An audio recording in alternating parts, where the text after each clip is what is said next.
Let me share with you two of the easiest ways to turn your Canadian visitor visa to a work permit. In my previous video, I said I'm going to share this information because I feel like sometimes the agents are lying to mostly my African brothers and sisters, and they are getting stuck in Canada on visitor visa.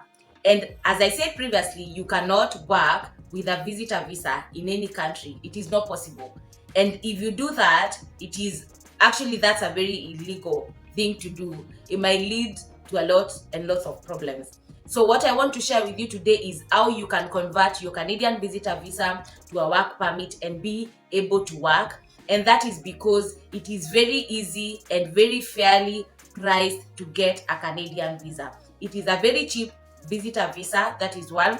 Two, it is a very easy process because it is a visitor visa. You do not need to show a lot of proof of funds, and actually, as long as you're stating that you'll come back to your country of residence, the chances of you getting the Canadian visitor visa is very high.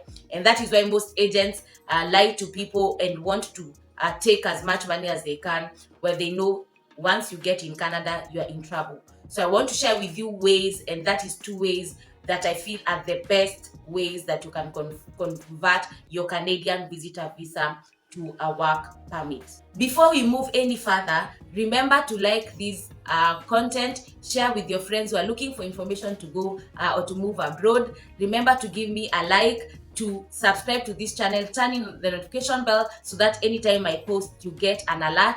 I post every day at 12 p.m. So be on the lookout, and remember, every day at 12 p.m. I have good news. I am sharing new information on how to relocate abroad, visa jobs, and visa sponsorship opportunities all over the world.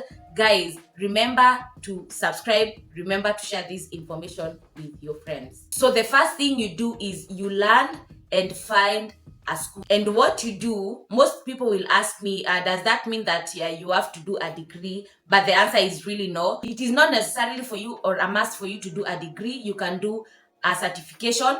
The only requirement or what you need to know is that you must be in a school that has DLI. DLI means Designated Learning Institute. So your school must have a DLI. Those are schools that are designated by the government and they are approved as learning institute. Remember, I said you can just do a certification. And the reason why you need to go to these kind of schools is because once you complete your studies, that is, maybe if you've taken a certification, once you complete your certification, you are eligible to get the PGWD, that is the postgraduate work permit. So the main question is, what do you do before you land? So once you know that you're in the process of acquiring a Canadian visitor visa, or you already have a visitor visa and the only thing you need is to travel, you need to look for a school that offers this kind of certification, and as a school that is DLI. Also, the school must be open for admission by the time that you're landing in Canada, so that the timelines are in sync, in a way that maybe you land and in 1 week you'll be able to join school, or in 2 weeks or in 3 weeks you may be able to join the school. Then also avoid highly competitive schools and courses. That is in the cases of when you're looking for this kind of courses or schools, avoid schools that are concentrated in the big cities. Go to majorly tiny provinces or not so overpopulated provinces. And also look for courses that are not very competitive, because you know what happens with competition. Once you finish your certifications and you're in very competitive courses, the chances of you getting jobs become very minimal. So also, like, avoid, as I said previously, avoid cities like Ontario, Ottawa. Look for cities like or provinces like Saskatchewan, Calgary, small places that you know, or tiny provinces that do not have a lot of population and that the school fees is not expensive. Also, in the matters of what do you need, you'll also need to have tuition, and that is why I said I know sometimes these affairs can be very expensive, and that is why I'm saying, or I'm telling you, look for courses that are certifications, because certifications will range anywhere between 3,000 to 5,000 pounds. It is not well, it is quite a good amount of money, but it is not very expensive if you compare to you coming for a master's or an undergraduate degree. So the study route is very easy, and these are things that people do not share with you. And I feel like the easiest way that when you land in Canada with a visitor visa. It is just do a certification.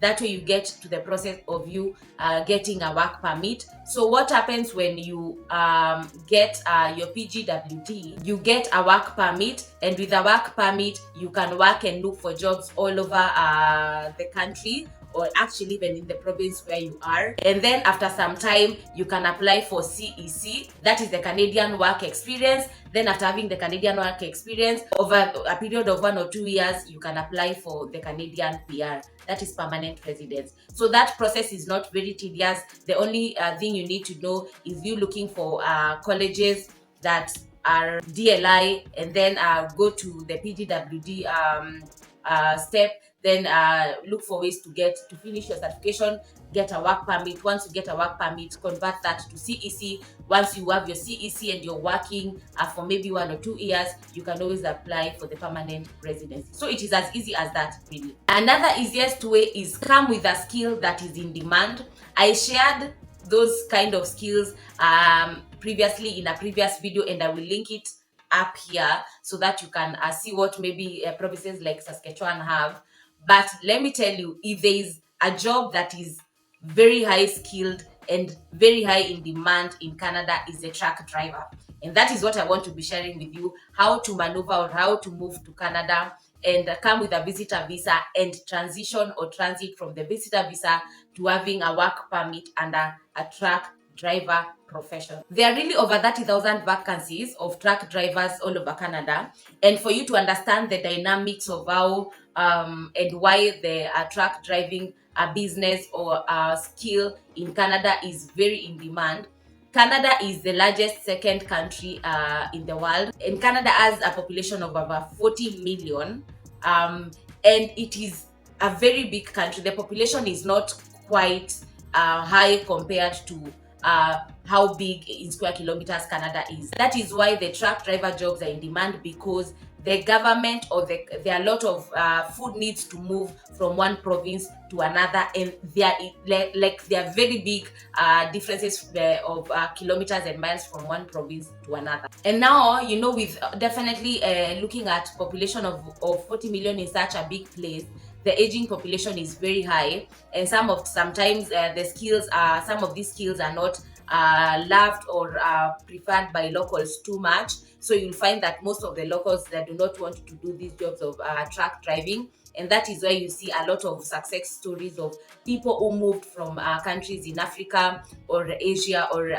all over the world to go to Canada to be truck drivers, because they just love their jobs, they have the skills to do that, and the locals do not want such kind of job. And these jobs are very lucrative careers. The truck driving career is very lucrative. It pays a lot of money, and also some or most of drivers, from what I've seen, really enjoy the fact that sometimes they even do deliveries and cross over to the border of US to deliver food or pick food and come back to Canada. So there are such kind of perks that you enjoy when you're driving. Some of the companies also offer overtime pays. So the career is very lucrative, to say the least. What I will say is, you cannot go to Canada to learn driving in Canada because it is very expensive. For you to learn driving in Canada, you need at least 10 to 20,000 Canadian dollars, and that is a very expensive affair. So these opportunities are really are favorable to people who have already experience in truck driving, and that is because the Canadian government will not allow you to just work without you having to do some tests. There are tests like melt test, braking test that you need to do for you to be allowed to get the paperwork to be a fully fledged truck driver. Also, you need to, because different provinces have different requirements of what they want from truck drivers, what you need to do if you want to move to Canada and you being a truck driver, you need to Google what each and every province is looking for to get a class 1 driving license, because a class 1 driving license is what is required for you to be a truck driver. So you really need to Google and see what each province is looking out for, and see if there are qualifications that you pass. And if there are qualifications you pass, you can now actually look for ways to get to Canada and visit a visa.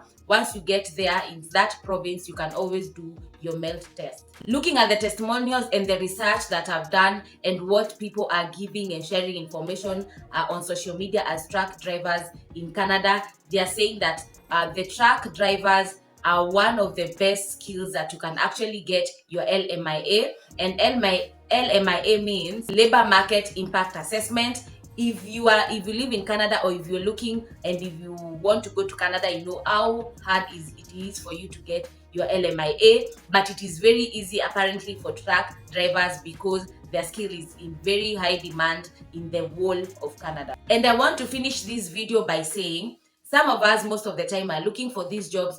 I am here sharing these websites with you guys, and there's a lot you do than you just applying for jobs. Guys, it is not your village witches that are doing kung fu on you. You are just writing bad CVs. Sometimes you do not write ATS based CVs, and it is very prudent for you to write ATS based CVs, because ATS based CVs will generate and make sure that your CV is not auto selected from the application process. So write good CVs when you're applying for these jobs. As much as I am sharing information with you, you have to tailor your CV to each and every job you apply. You have to have references if need be. You have to state what are your skills, what are your certification, what experience do you have in each and every job that you're applying. It really goes a long way when you have a well tailored and that is an ATS based CV, because it puts you at the forefront of recruitment, and recruiters are seeing you and they actually know that you exist. Most of the times you'll find yourself you're being even invited for interviews because you have an ATS based CV. So try as much as possible to write new CVs.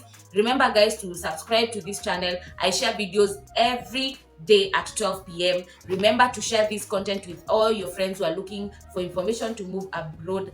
Remember to leave a comment if you have any question, or if you're new here, leave me a comment, tell me how you're liking the content here. That is all I had to share with you guys for today, and until next time, bye.